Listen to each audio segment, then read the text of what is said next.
Thank you. Took me right to the place where I can ask my question We know for we're showing off clarity. again. I know. So my question is about that alignment, and I know I can manifest, but many times, well, I have been to a lot of other seminars and a lot of things that say that 90% of what you're doing is subconscious or unconscious. So again, I feel like I know what I want, but let us put this in a different context, because we've been hearing people talking about this subconscious mind, and we think it's time to finally explain that in a way that at least acknowledges the laws of the universe in the midst of the conversation.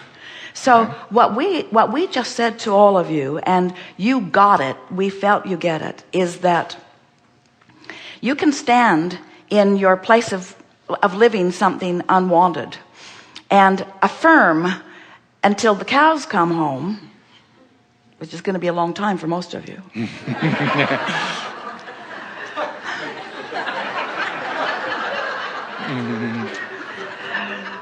Of what you want.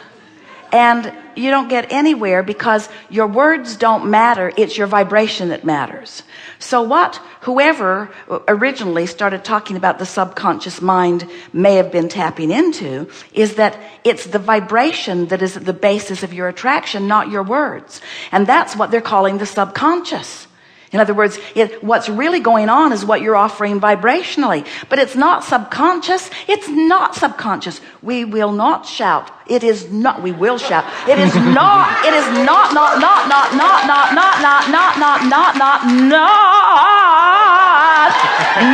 subconscious.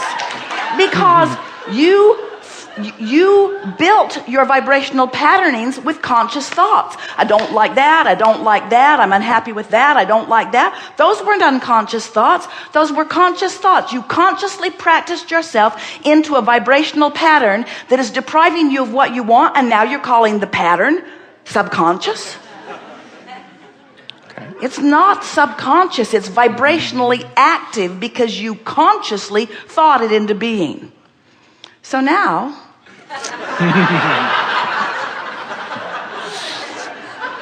however,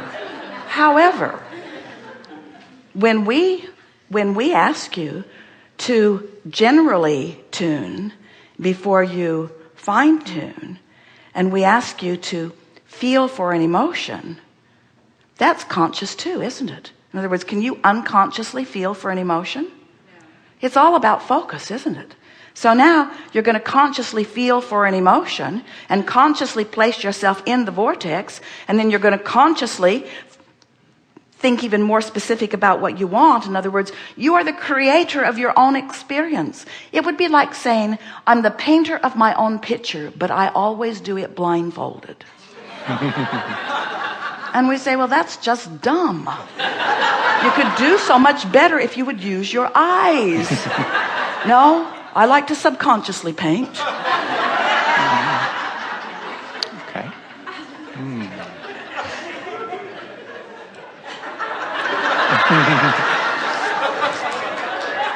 Well, we appreciate very much you repeating to us the idiotic basis that so many people are operating from. And we get why they think that. Right. And we understand how if somebody who knows nothing about the laws of the universe and who knows nothing about vibration, who's only doing what almost everybody is doing, which is looking at the results of what they're getting, and so they've got all these results that they don't want, we understand why they would say, well, I must be creating those from my unconscious mind, because I sure wouldn't do it from my conscious mind, because it sure isn't what I want. But we say, that leads you nowhere. That leads you nowhere. You've got to be able to make some correlation between where you are and where you want to be. You have to find something that guides you, you see. And the peanut gallery is not the answer. Yes, it's coming forth from within you. Really good. Best ever. Okay. So I have lots of rockets of desire, and they're going in a lot of different directions. And then I have a trained or a... They are about many different subjects, all going in the same direction of your vortex. Okay. Say that one more time, please. Well, you said I have many different desires and rockets that are going in lots of different directions. Yeah. And what you meant was they're on lots of different subjects, but they are all going in the same direction, which is of your expansion, of your vortex. They're all going to where your inner being is and stands and bees. In other words, all your rockets of desire, because you're about to tell us that you feel scattered and all of that. And we want to... Yes. And we want to say to you that the vortex, there's nothing scattered in the vortex. You're sending it to the vortex, and the vortex is assembling them into cooperative components. And when you get into the vortex, you don't feel scattered. It just unfolds logically for you. Okay, and a practice that will get me into the general or away from the scattered feeling to be able to... So what this sales job is that we're doing here, we're just wanting... So you came right with us. In other words, we know that you understand that it's about attraction and that you've got a point of attraction going on. We know that you know that. And so now we're just making it more vivid because we want you to realize that what your true point of attraction is in this vortex. That's your true point of attraction. So you have one singular intention, and it's not scattered, and it's not hard to understand, and it isn't hard to do. You don't have to sort out all the ideas, and you don't have to sort out all the subjects, and you don't have to figure out all the action. You don't have to do that. You have one important singular thing to do. Get in the vortex. Get in the vortex. And we've just been talking about that, and the easiest way to get in. Well, first of all, you're in there several times every day, so just notice it and milk it when you're in there. But the key to the vortex for you and for almost everyone, especially in the beginning of understanding this, the key to getting in and staying in is find something easy that feels good and milk it. And the thing that we have to help you overcome is a very simple, flawed premise that you learned early on and have been practicing for a long time. And that says, I'm supposed to work hard. I'm not supposed to look for easy. I'm not supposed to look for the path of least resistance. I'm not supposed to try to make it easy on myself. Because you've been trained by so many people who are out of the vortex. You see, they've been teaching you the hard way of going about it because it's the only way they know. If you're not in the vortex, life is hard. And so almost everybody you know says, well, you're my employee, or you're my child, or you're my student, and there is no gain without pain, and there is no success without struggle, and you've got to get determined, and you've got to apply yourself, and you've got to work really hard, and you've got to dig in, and you've got to use your grit and your willpower. And we say that's relatively good advice. It's better maybe than not succeeding at all, but it's advice for the whole group that's outside the vortex. And that whole group that's been outside the vortex for a long time has been really, really irritated at the rich, successful group that's found a way into the vortex who isn't working nearly hard enough. It's so annoying. It's so annoying to watch someone not try at all and have incredible success. Oh man, that person inherited a fortune.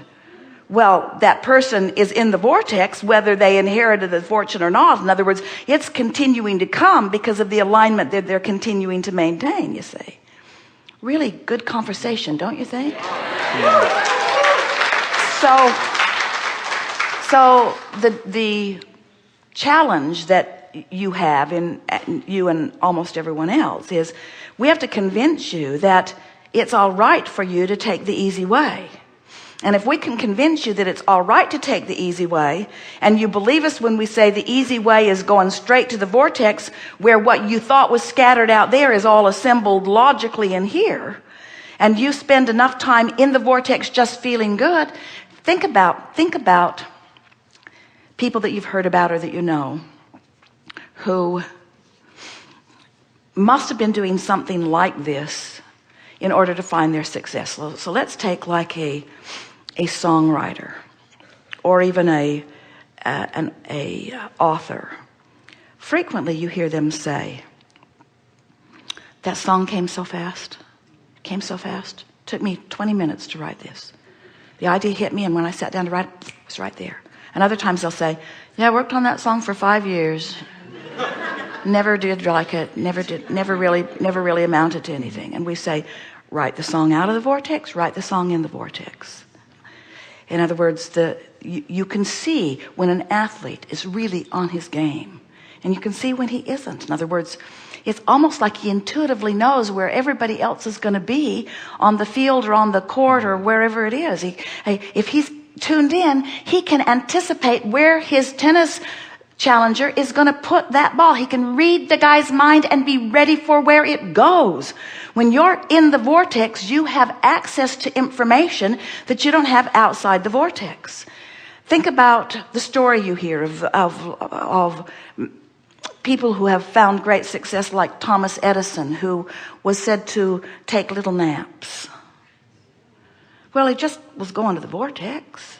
He was just finding a way to go to the vortex, and when he'd go in there, ideas would come to him, because all of the ideas have been assembled chronologically or logically in an order of least resistance. So what happens as you go to the vortex and go to the vortex and go to the vortex, because you've now made it your high priority, is top on your list. Where are you going? To the vortex? Where have you been? In the vortex. What are you doing today? Going to the vortex? No, I mean, what are you productively doing? Going to the vortex? What's in the vortex? Everything that's important to me. Why do you spend so much time there? Getting familiar, practicing the vibration of it, learning to read it better.